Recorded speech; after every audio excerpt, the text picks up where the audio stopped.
नमस्कार, स्वागत है आप सभी का नॉलेज सीरीज के अंतर्गत 10वीं क्लास पे क्लास नंबर 10 पे हम लोग आ गए हैं। फेडरलिज्म संघवाद पर ही 15 महत्वपूर्ण क्वेश्चन, लगभग 20 से 25 मिनट की क्लास, बहुत सारी व्याख्या, सारी क्लास देखनी है। सारे क्वेश्चन महत्वपूर्ण हैं, बार बार कहता हूं, और आने वाले एग्जामिनेशन के लिए बहुत ज़्यादा शानदार रहने वाली हैं सारी क्लासेस। तो हम बढ़ते हैं इसमें। क्वेश्चन नंबर 136 है, वस्तु एवं सेवा कर परिषद जो जीएसटी काउंसिल है उसके विषय में कुछ कथन दिए गए हैं और उन कथनों के बारे में विचार करते हुए सही कथन का चयन करना है। 101वें संविधान संशोधन से जीएसटी का प्रावधान किया गया था, ठीक है। 101वें संविधान संशोधन से जीएसटी का प्रोविजन किया गया, तो अनुच्छेद 279 क में इस परिषद का प्रावधान किया गया है। बिल्कुल जीएसटी का प्रावधान, जीएसटी काउंसिल केंद्र और राज्य के मध्य जो वित्त का समायोजन है, टैक्सेशन की दरें हैं, आर्थिक प्रकार के जो निर्धारण है वस्तु और सेवा कर के रूप में व्यापार वाणिज्य के, उस पर विचार विमर्श करने के लिए इस परिषद का गठन किया गया। बैठकें होती हैं इस परिषद की, ठीक है। संघ के वित्त मंत्री परिषद के अध्यक्ष हैं, बिल्कुल ठीक है। राज्यों के वित्त मंत्री परिषद के सदस्य हैं, बिल्कुल ठीक है। वस्तु एवं सेवा कर परिषद सौदेबाजी के संघवाद का उदाहरण है, तो ये वाली लाइन इसमें गलत है। इसकी जगह हम इसे राजकोषीय संघवाद कहेंगे, ठीक है। राजकोषीय सहकारी संघवाद कह सकते हैं आप लोग, ठीक है। राजकोषीय संघवाद कह लीजिए या राजकोषीय सहकारी संघवाद। सहकारी शब्द ही सहयोग का सूचक है, तो जहां केंद्र राज्य सहयोग करना चाह रहे हैं, आपस में संवाद विचार विमर्श करके विभिन्न विषयों पर अपनी राय प्रस्तुत करते हैं, समाधान करते हैं, वो सहकारी कहलाता है, सहयोग कहलाता है, सहकारी संघवाद कहलाता है। राजकोषीय चूंकि वित्त से रिलेटेड जहां विषय होते हैं उसको राजकोषीय संदर्भ प्रस्तुत करते हैं, जैसे वित्त आयोग जो है वो भी राजकोषीय संघवाद के अंतर्गत हम लोग बात करते हैं। सौदेबाजी का जो संघवाद एक ऐसी अवधारणा है जो कि विशेषकर गठबंधन की जो व्यवस्थाएं होती है, गठबंधन की राजनीति या जो क्षेत्रीय राजनीति जब अधिक प्रभावी हो जाती है और राष्ट्रीय राजनीति पर वो दबाव डालने लगती है और बहुत सारे विषयों में केंद्र के साथ राज्य जो है समझौते के लिए जो है केंद्र को बाध्य कर देते हैं, या एक प्रकार की सौदेबाजी की जाती है विभिन्न मांगों को लेकर, आवंटन को लेकर, पदों के लेकर, अनुदानों को लेकर, राज्यों को विशेष राज्य का दर्जा देने को लेकर, है ना। बहुत सारी ऐसी मांगे जब प्रस्तुत की जाती हैं उसे बार्गेनिंग काइंड ऑफ फेडरलिज्म कहा जाता है। तो भारत में गठबंधन राजनीति का जो शुरुआती दौर था वहां पर सौदेबाजी के संघवाद के भी कुछ लक्षण माना जाता है कि वहां दिखाई देते रहे, लेकिन अब वो स्थिति नहीं है, तो ध्यान रखिए। तो राजकोषीय संघवाद जो है उसका उदाहरण है, तो 4th नंबर जो है इसमें गलत हो जाएगा। तो 1, 2 और 3 जो है वो सही है, तो जो सी ऑप्शन है वो राइट आंसर है, ठीक है। आगे बढ़ते हैं। क्वेश्चन नंबर 137 है, संसद को राज्य सूची के विषय पर कानून बनाने की शक्ति के संबंध में निम्न में से कौन सा अनुच्छेद इस विषय के साथ संगत नहीं है। देखिए क्या है कि राज्य सूची जो है अनुच्छेद 246 के अंतर्गत जहां तीनों सूचियां दी गई हैं 7वीं अनुसूची के संदर्भ में, वहां राज्य सूची के विषय पर साधारणतः राज्य विधानमंडल कानून बनाता है, लेकिन भारतीय संविधान का जो ढांचा है उसमें संघात्मकता के साथ साथ एकात्मक व्यवस्था का भी संदर्भ दिया गया है। इस वजह से कुछ ऐसे प्रावधान है जहां सामान्य काल में और संकट काल दोनों स्थितियों में संसद को राज्य सूची के विषय पर कानून बनाने की शक्ति मिल जाती है। तो उसमें एक तो अनुच्छेद 249 है जहां राज्य सूची के विषय पर कानून बनाने की शक्ति मिलती है, एक 250 है, एक 252 है, एक 253 है, एक 356 है। 5 आर्टिकल विशेष रूप से हैं जहां संसद को राज्य सूची के विषय पर कानून बनाने की शक्ति मिल जाती है। तो 252 हम देख पा रहे हैं, 253 हम देख पा रहे हैं, 250 हम देख पा रहे हैं। 252 है, 2 या 2 से अधिक राज्यों के विधानमंडल संकल्प पारित करके और राज्य सूची या किसी विषय पर संसद से कानून बनाने की प्रार्थना करते हैं। 253 में राज्य अंतर्राष्ट्रीय जो संधियां समझौतों को क्रियान्वित करने के लिए संसद जो है वो राज्य सूची के विषय पर कानून बनाती है। 250 उस समय प्रभावी होता है जब अनुच्छेद 352 के अंतर्गत राष्ट्रीय आपातकाल लागू होता है, तो उस समय राष्ट्रीय आपातकाल का जो प्रभाव है 353, 354 में जो संघ राज्य संबंधों में प्रभाव डालता है, तो उसका जो संदर्भ है अनुच्छेद 250 से कनेक्ट होता है और वहां संसद को राज्य सूची के विषय पर कानून बनाने की शक्ति मिल जाती है। ये जो 248 है ये अवशिष्ट विषयों पर संसद की कानून बनाने की शक्ति है। तो ये अवशिष्ट विषय जिनका उल्लेख तीनों ही सूचियों में नहीं दिया गया है ना। तो यहां पर जो आंसर हो जाएगा हमारा कौन सा ऑप्शन हो जाएगा, डी ऑप्शन हो जाएगा, ठीक है। तो ये ध्यान रखेंगे, बहुत ही अच्छा क्वेश्चन है, मोस्ट इंपोर्टेंट क्वेश्चन है ये। इसमें 4 आर्टिकल्स की हम व्याख्या कर पाए हैं। इसके बाद क्वेश्चन नंबर 138 है, कौन सा अनुच्छेद संघ राज्य क्षेत्र जिसे हम केंद्र शासित प्रदेश बोलते हैं, यूटीज बोलते हैं, यूनियन टेरिटरी बोलते हैं, उनके संबंध में संसद के कानूनों के स्थान पर राष्ट्रपति को विनियमन बनाने की शक्ति देता है। राष्ट्रपति रेगुलेशन बना सकते हैं और ये जो आर्टिकल है आर्टिकल 240 है, ठीक है। 239 से 242 जो है भारतीय संविधान का भाग 8 है और ये संघ राज्य क्षेत्रों के संदर्भ में है। तो 240 जो है कुछ संघ राज्य क्षेत्रों के संदर्भ में, बेसिकली जहां विधानसभा और मंत्रिपरिषद के प्रावधान नहीं हो, विशेषकर ये माना जाता है कि उन संघ राज्य क्षेत्रों के संबंध में राष्ट्रपति को विनियम बनाने की शक्ति है और वहाँ जो है संसद का कानून को लागू होने से भी रोका जा सकता है इन विनियम के द्वारा। तो इसमें जो है सही ऑप्शन बी है। बहुत अच्छा इसे क्वेश्चन बनता है कई बार जब राष्ट्रपति की शक्तियों के संदर्भ में बात करेंगे, वहाँ भी अगर इस प्रकार का क्वेश्चन आएगा तब हम ये बताएंगे कौन कौन से संघ राज्य क्षेत्र अनुच्छेद 240 की लिस्ट में दिए गए हैं। ठीक है, उसके बाद क्वेश्चन नंबर 139 है, 2 या 2 से अधिक राज्यों के विधानमंडलों के द्वारा पारित किए जाने वाले संकल्प से उन राज्यों के संबंध में राज्य सूची के विषय पर संसद के द्वारा कानून बनाए जाने की शक्ति निम्न में से किस अनुच्छेद का विषय है? तो अभी हमने बात की थी थोड़ी देर पहले कि अनुच्छेद 252 है, जहां 2 या 2 से अधिक राज्यों के विधानमंडल मिलकर एक संकल्प पारित करते हैं। बाद में अन्य राज्य भी ऐसा संकल्प पारित करके इस योजना में भागीदार बन सकते हैं। संसद से ये कहा जाता है कि वो जो है राज्य सूची के विषय पर कानून बनाए। इसमें कोई अवधि वगैरह इस आर्टिकल के अंतर्गत नहीं दी जाती है, वो संभवतः वो जो संकल्प प्रस्तुत किया जाएगा उस संकल्प के अंदर दी जा सकेगी। ठीक है, तो ये ध्यान रखें, बड़ा महत्वपूर्ण आर्टिकल है अनुच्छेद 252। ठीक है, तो यहाँ इसमें सी ऑप्शन हो जाएगा।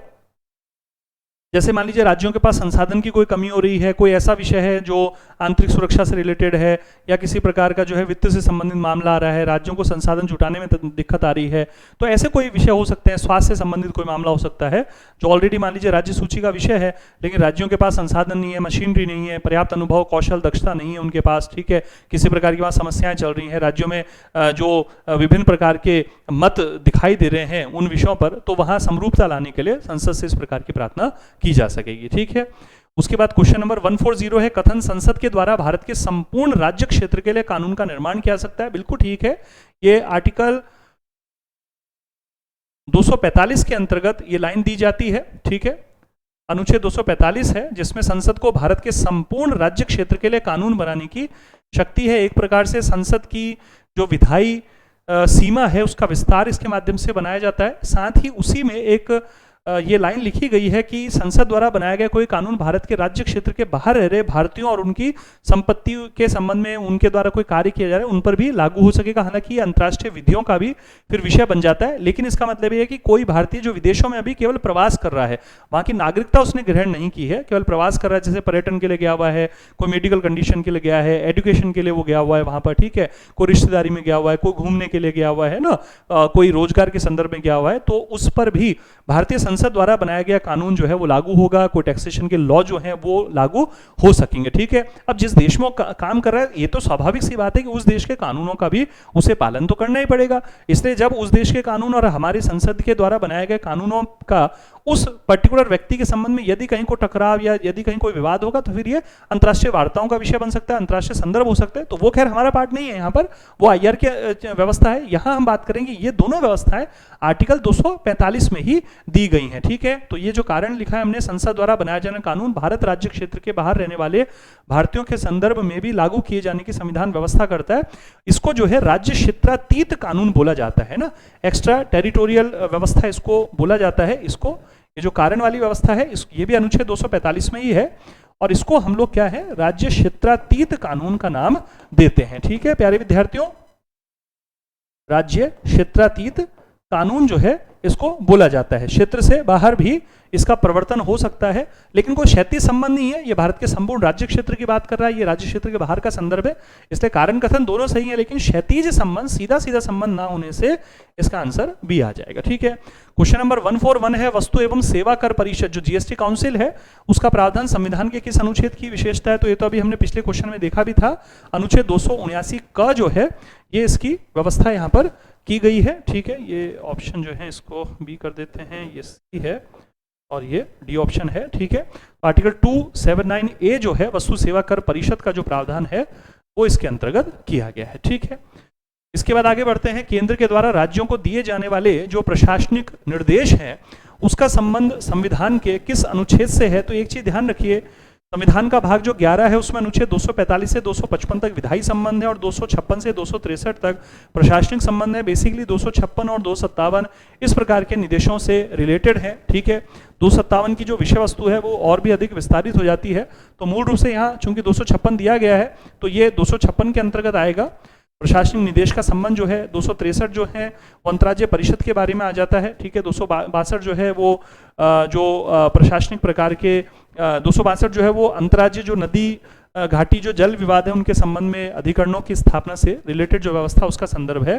तो 256 और 257 को विशेष रूप से आप ध्यान रखिएगा जब भी प्रशासनिक संबंधों की बात होगी, ठीक है। तो ए ऑप्शन जो है यहाँ राइट आंसर हो जाएगा। क्वेश्चन नंबर 143 है, कथन है प्रत्येक राज्य की कार्यपालिका शक्ति का प्रयोग इस प्रकार किया जाएगा जिससे संघ की कार्यपालिका शक्ति के प्रयोग में कोई बाधा उत्पन्न ना हो। ये अनुच्छेद 257 का विषय है, ठीक है, आर्टिकल 257 का विषय है। और प्रत्येक राज्य की कार्यपालिका शक्ति का प्रयोग इस प्रकार होगा जिससे संसद द्वारा बनाए गए कानूनों का पालन सुनिश्चित हो। तो ये जो है अनुच्छेद 256 का विषय है, ध्यान रखिए। 256 और 257 में राज्यों से निर्देश दिया गया है। 256 में तो राज्य की जो कार्यपालिका शक्ति यानी प्रत्येक राज्य अपनी सरकार की जो शक्ति, प्रशासनिक शक्ति का प्रयोग ऐसे करेगा जिससे संसद में जो कानून बना उनका पालन सुनिश्चित होता रहे। मान लीजिए संसद ने जिन विषयों पर कानून बनाया है, अब उन कानूनों के संदर्भ में कोई व्यवस्था की जानी है, ठीक है, सुरक्षा का कोई मामला है या रेलवे का कोई विषय है, ठीक है, नागरिकता कोई विषय है जो संसद ने कानून बना दिया है, लेकिन राज्यों के क्षेत्राधिकार में वो उसको क्रियान्वित करना है, तो फिर राज्यों से अपेक्षा होगी कि वो इसी प्रकार से काम करें जिससे संसद के कानूनों का पालन सुनिश्चित हो। 257 कहता है कि राज्य अपनी कार्यपालिका शक्ति का प्रयोग ऐसे करेंगे जिससे संघ सरकार की कार्यपालिका शक्ति के प्रयोग में कोई बाधा उत्पन्न ना हो। संघ सरकार ने मान लीजिए कोई नीति बनाई है, कोई निर्णय क्रियान्वित कर रही है, तो राज्य सरकारों को निर्देश दिया जाएगा कि इस प्रकार से अपनी कार्यपालिका शक्ति का प्रयोग करें। एक बात यहाँ प्यारे विद्यार्थियों ध्यान रखने की है कि 256, 257 में अगर राज्य सरकारें संघ की सरकार द्वारा, संघ सरकार के द्वारा दिए गए निर्देशों का पालन नहीं कर पाती हैं प्रॉपर वे में, या नहीं करती हैं या पालन करने में असफल रहती हैं, तो फिर आर्टिकल 365 की जो व्यवस्था है, 356 नहीं कह रहा मैं, 365 365 की जो व्यवस्था है वो प्रभावी होने की संभावना हो जाती है, जहां ये माना जाता है कि फिर कि राष्ट्रपति के लिए मानने के पर्याप्त कारण वहां पर प्रस्तुत हो जाते हैं कि उस राज्य की जो सरकार है वो संविधान के प्रावधान के अनुसार नहीं चल रही है, और फिर उस 365 की शक्ति से प्राप्त जो व्यवस्था उसका प्रयोग करते हुए आर्टिकल 355, 356 की जो व्यवस्थाएं हैं उसके माध्यम से राष्ट्रपति शासन जैसी व्यवस्थाओं का प्रयोग किया जा सकता है, ठीक है। तो ये थोड़ा सा ध्यान रखें, अच्छा पॉइंट है, आप लिख सकते हैं साथ में। मैं जानता हूं कि आप लोग नोट्स भी बनाते हैं, इसलिए मैं थोड़ा आराम से भी इन चीज़ों को बता रहा हूँ क्योंकि 15 क्वेश्चन हमारे आराम से 20-22 मिनट में, 25 मिनट में कंप्लीट हो जा रहे हैं। तो इन बातों को लिख लीजिए, बहुत काम की होंगी ये बातें, ठीक है। आज देखिए देखते देखते पिछले लगातार 10 दिन से बहुत अच्छे से हम लगभग 150 क्वेश्चन आज हम करने जा रहे हैं। तो जो विद्यार्थी जुड़े हैं उन सभी का आभार है, आगे भी जो जुड़ेंगे उन सभी का पहले से एडवांस में आभार देता हूँ मैं। तो ये दोनों चूंकि अलग अलग आर्टिकल हैं, बिल्कुल सही आर्टिकल है, लेकिन दोनों अलग अलग हैं, तो क्षैतिज संबंध इसलिए नहीं है कि यहाँ कार्यपालिका शक्ति के संदर्भ में है, ये संसदीय कानून के संदर्भ में है, तो सीधा संबंध इसलिए कायम यहाँ हो रहा नहीं है। हालांकि दोनों प्रशासनिक निर्देश से संबंधित है, ठीक है, दोनों प्रशासनिक निर्देश से संबंधित है, लेकिन दोनों का संदर्भ ये अलग हो गया कि ये केवल विधायी कानूनों के संदर्भ में है, ये कार्यपालिका शक्ति के संदर्भ में है। ये 256, ये 257 की व्यवस्था है। ये जो 257 की व्यवस्था है इसके अंतर्गत और भी बहुत सारे निर्देश संघ सरकार द्वारा राज्यों को दिए जा सकते हैं ना, राष्ट्रीय महत्व के स्थानों के संरक्षण से रिलेटेड, और रेल मार्ग के संरक्षण है, जल मार्ग के संरक्षण है, ठीक है, सैनिक महत्व के जो स्थान है उनका संरक्षण करने से रिलेटेड है, तो बहुत सारे निर्देश इसमें दिए जा सकते हैं, ठीक है। राष्ट्रीय महत्व, सैनिक महत्व, संचार साधन, रेलवेज हैं, जल मार्ग है उनके संरक्षण, राष्ट्रीय राजमार्ग है उनके संरक्षण के लिए ये सारी चीजें में देखी जाती हैं, ठीक है। फिर साहब 144 नंबर क्वेश्चन है, राष्ट्रीय और सैनिक महत्व के जो स्थान है उनके संरक्षण के लिए केंद्र के द्वारा राज्यों को निर्देश देने की शक्ति संविधान के किस अनुच्छेद का विषय है? तो वो अभी हमने देखा आर्टिकल 257 के अंतर्गत ये व्यवस्था आती है, मैंने पहले भी बताया आपको पीछे वाले पेज में, तो ध्यान रखें 257 के अंतर्गत ये व्यवस्था आ जाती है, ठीक है। फिर 145 है, भारत में कोई भी कर विधि के प्राधिकार के बिना एकत्रित या संग्रहित नहीं किया जाएगा। ये एकत्रित जो शब्द है देखिए मैंने सरल करने के लिए लिख दिया, लेकिन जो कॉन्स्टिट्यूशन का जो हिंदी वर्जन होता है उसमें शब्द होता है आरोपित या अधिरोपित, ठीक है। तो ये भी ध्यान रखें हम, लैंग्वेज अधिरोपित या आरोपित, इंग्लिश में इम्पोज बोलते हैं एक्चुअली, ठीक है। तो कोई भी कर एकत्रित या संग्रहित लगाया नहीं जाएगा। इसका मतलब ये है कि कोई भी कर जो है लगाने के लिए सरकार का आदेश ही पर्याप्त नहीं होगा, बल्कि प्रॉपर वे में संसद का कानून या संविधान संशोधन की व्यवस्था होगी। जैसे अभी हमने 2016 में लेटेस्ट इसका उदाहरण है जीएसटी की व्यवस्था, संविधान संशोधन हो, उसके पश्चात जीएसटी को लेकर जब भी प्रावधान होते हैं उसकी करों की दर वगैरह इत्यादि को लेकर, तो उसके लिए फिर वित्त विधेयक की जो व्यवस्था है वो वहां प्रस्तुत होती है, ठीक है। तो कोई भी कर विधि के प्राधिकार से ही अधिरोपित, आरोपित और संग्रहित किया जा सकेगा, अन्यथा नहीं। संविधान के अनुच्छेद 265 का जो है ये विषय है, ठीक है, 265 का विषय है। फिर 266 जो है उसके अंतर्गत भारत और राज्यों की संचित निधि और लोक लेखे का विवरण आता है। 279 जो है वो करों के शुद्ध आगम से रिलेटेड है, यानी करों के संग्रहण में लागत को घटाने के पश्चात जो कुल बचता है वो शुद्ध आगम नेट प्रोसीड कहलाता है, और उसकी गणना भारत के नियंत्रक महालेखा परीक्षक के द्वारा की जाती है। और 280 जो है वो वित्त आयोग का संदर्भ है। ठीक है, तो ये ध्यान रखेंगे हम। क्वेश्चन नंबर 146 है, संविधान के अनुच्छेदों का कौन सा समूह निम्न में से केंद्र और राज्य के वित्तीय संबंधों की विशेषता प्रस्तुत करता है? तो संविधान का भाग जो 12 है और आर्टिकल 245 से 255 जो भाग 11 है वो तो विधायी संबंध है, 256 से 263 प्रशासनिक संबंध है, 264 से 300 क तक 300 ए तक जो है वो वित्तीय संबंध है। उसमें भी और अगर इसको कंसाइज करते हैं तो ये जो आर्टिकल का ग्रुप है 268 से 279 तक, कई बार पेपर में इसको 281 तक भी बढ़ा देते हैं क्योंकि 280 वित्त आयोग और 281 में वित्त आयोग की रिकमेंडेशन, वित्त आयोग की सिफारिशों का जिक्र है। तो प्यारे विद्यार्थियों ध्यान रखिए, बेसिकली 268 से 279 जो है ना वो वित्तीय संबंधों को प्रस्तुत करता है। ठीक है, ये हमें ध्यान रखना है, बड़ा महत्वपूर्ण क्वेश्चन बनता है ये। ठीक है, और फिर इसके अलावा क्वेश्चन नंबर 147 है, संघ को राज्य से संबंधित कर्तव्यों को सौंपने की राज्य की शक्ति का प्रावधान। ये एक बहुत महत्वपूर्ण संदर्भ है, आर्टिकल 258 ए है ये, है ना, 258 क है। मतलब एक्चुअली ये जो है संघ को राज्य से संबंधित जो कर्तव्य है, राज्यपाल जो है वो भारत सरकार की सहमति से उन कर्तव्यों को सौंप सकते हैं। 7वें संविधान संशोधन से ये व्यवस्था की गई। 258 तो ऑलरेडी प्रस्तुत था और वहां पर ये था कि राज्य सरकारों को जो है वो संघ के कार्य सौंपे जाएंगे 258 में, लेकिन 258 ए में कहा गया कि राज्यपाल भारत सरकार की सहमति से संघ को राज्य संबंधित कर्तव्य सौंप सकते हैं। तो 7वें संविधान संशोधन से यह व्यवस्था की गई है। 258 क या 258 ए, कैपिटल ए जो है ये महत्वपूर्ण है इसके लिए। इसके बाद आगे बढ़ते हैं, क्वेश्चन नंबर 148 है, कथन है भारत में 1950 से 1967, 1950 से 1967 तक का जो संघवाद है वो सहकारी संघवाद इसको बोलते हैं, कोऑपरेटिव फेडरलिज्म इसको हम लोग बोल देते हैं। ठीक है, ग्रेनविल ऑस्टिन का मूलभूत रूप से विचार था भारत के संदर्भ में, कोऑपरेटिव फेडरलिज्म बोलते हैं। ठीक है, सहकारी संघवाद बोलते हैं। और ये उदाहरण है 1956 में क्षेत्रीय परिषदें प्रस्तुत की गई। बिल्कुल ठीक है, 1956 में क्षेत्रीय परिषदें, 5 क्षेत्रीय परिषदें उस समय स्टैब्लिश की गई, पूरा, पश्चिम, उत्तर, दक्षिण, मध्य। और क्षेत्रीय परिषदों में गृह मंत्री जो हैं संघ के वो क्षेत्रीय परिषदों की अध्यक्षता करते हैं सामान्यतया। और उस संबंधित क्षेत्रीय परिषद के जो स्टेट होते हैं वहाँ के जो मुख्यमंत्री हैं या यूटीज हैं तो उनके प्रशासक जो हैं, या यूटीज में जहाँ जो विधानसभा है अगर तो वहाँ के, या निर्वाचित विधानसभा और सरकारें तो वहाँ के मुख्यमंत्री भी इस परिषद की बैठकों में भाग लेते हैं।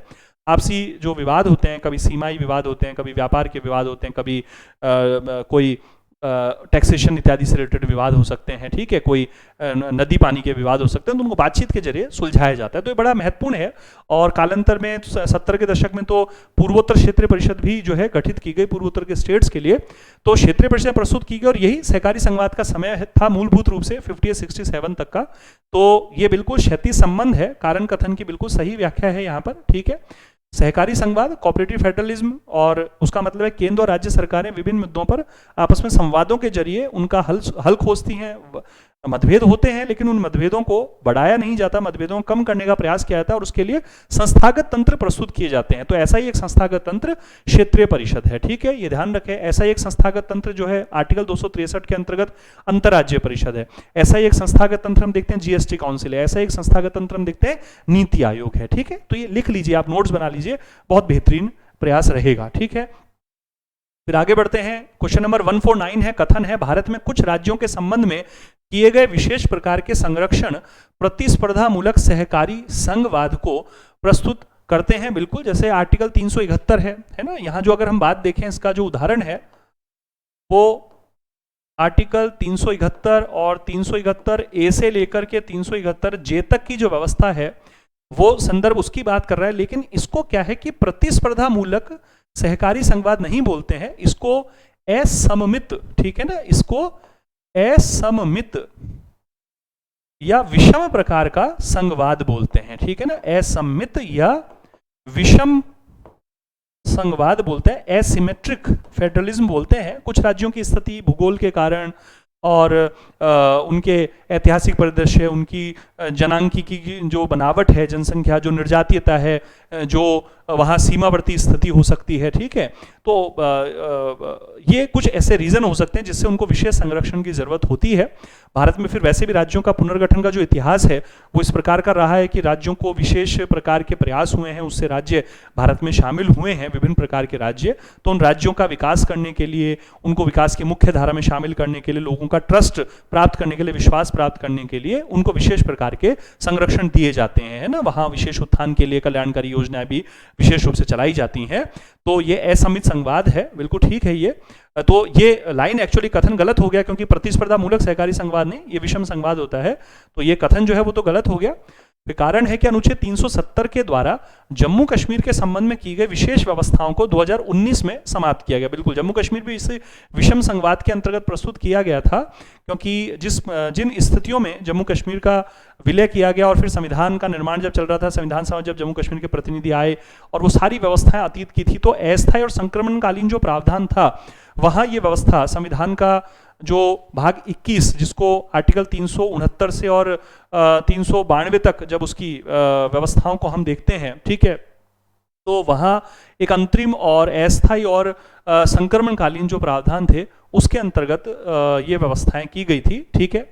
और ये चूंकि एक अस्थायी समय के लिए था और ये देखा गया कि उसके कारण थोड़ा दिक्कतें हो रही थी, क्योंकि भारत संघ के सरकार के बहुत सारे कानून, बहुत सारे प्रयास में लागू नहीं हो पाते थे। जम्मू कश्मीर में एक अपना पृथक संविधान था, तो बहुत सारी परेशानियां भी थी। और चूंकि वो दौर बीत गया और एक नया दौर की शुरुआत हुई, और डेफिनेटली वहाँ स्थितियों को और भी अनुकूल बनाने के लिए ये आवश्यक था कि 370 के अंतर्गत दी गई विशेष व्यवस्थाएं, जो भारत सरकार के बहुत सारे प्रयासों के क्रियान्वयन में वहाँ रुकावट पैदा कर रहा था, वो संदर्भ जो था आर्टिकल 370 का, तो उसे जो है समाप्त किया गया 2019 में जम्मू कश्मीर रीऑर्गेनाइजेशन एक्ट के द्वारा, जम्मू कश्मीर राज्य पुनर्गठन अधिनियम के द्वारा। मेरी अभी जो नई किताब आई है, सेकंड एडिशन, उसमें भी जम्मू कश्मीर के इस पूरे संदर्भ का एक काफ़ी महत्वपूर्ण विवरण भी, जम्मू कश्मीर के परिसमन इत्यादि का भी विवरण मैंने प्रस्तुत किया है, ठीक है। किसी दिन मैं, वैसे तो आप में से बहुत सारे विद्यार्थियों ने बुक ली है, फिर भी मैं टेलीग्राम पर उसका जो है एक PDF जो है 2-3 पेज का, 4 पेज का मैं PDF उसका डाल दूंगा, उसको पढ़ लीजिएगा आप लोग, ठीक है। तो ये हमें ध्यान रखना है। तो ये बिल्कुल ठीक है। तो कथन गलत परंतु कारण जो है वो इसमें सही है, ठीक है ना। कथन गलत परंतु कारण सही है, डी ऑप्शन। और आज की क्लास का समापन क्वेश्चन है 150 क्वेश्चन पे आ गए हैं हम लोग, ठीक है। 1 जनवरी 2015 को नीति आयोग का गठन किया गया, बिल्कुल। राष्ट्रीय भारत परिवर्तन संस्थान, national institution for transforming India, योजना आयोग के स्थान पर गठन किया गया था, है ना। योजना आयोग के स्थान पर इसका गठन किया गया था। 16वीं लोकसभा के अंतर्गत गठन किया गया, ठीक है, योजना आयोग के स्थान पर, और 16वीं लोकसभा में गठन किया गया इसका, ठीक है। क्वेश्चन पूछ लेते हैं, कई बार ट्रेडिशनल क्वेश्चन पूछते हैं अक्सर, फिर कुछ करंट पूछते हैं। तो कौन सी नीतियां की सही विशेषता है? सहकारी संवाद, बिल्कुल ठीक है, बल्कि प्रतिस्पर्धा मूलक सहकारी संवाद के रूप में भी बोलते हैं। भारत सरकार के थिंक टैंक के रूप में प्रस्तुतिकरण, बिल्कुल ठीक है। विशेषज्ञ संस्था के रूप में एक विशेषज्ञ और नवाचार युक्त तकनीकों को सुलझाने वाली संस्था, ठीक है, बिल्कुल, है ना। उनको सुझाने वाली कह सकते हैं इसको, एक विशेषज्ञ नवाचार तकनीकों को सुझाने वाली, उनको बताने वाली, तो ठीक है, ये संस्था है। और उपरोक्त सभी, है ना। तो तकनीकों से युक्त भारत के विकास के लिए एक विजन डॉक्यूमेंट प्रस्तुत करते हैं ये विभिन्न क्षेत्रों में, और विकास किस प्रकार से हो, नवाचार किस प्रकार लाए जाए, नई तकनीकें कैसी हो, प्रतिस्पर्धामूलक सहकारी संवाद किस प्रकार से हो, थिंक टैंक के रूप में इनकी भूमिकाएं, तो उपरोक्त सभी है। तो D is the right answer. तो प्यारे विद्यार्थियों, इस प्रकार से आज की क्लास का भी औपचारिक रूप से समापन करते हैं। कल फिर मिलते हैं 11 नंबर क्लास, कुछ नए टॉपिक होंगे, या तो संवाद के 15 क्वेश्चन होंगे, या फिर जो है हम लोग कार्यपालिका, राष्ट्रपति, प्रधानमंत्री और मंत्रिपरिषद से रिलेटेड 15 जो क्वेश्चन होंगे उन पर हम बात करेंगे, वो देख लिया जाएगा, जो भी क्वेश्चन होंगे तैयार हमारे पास।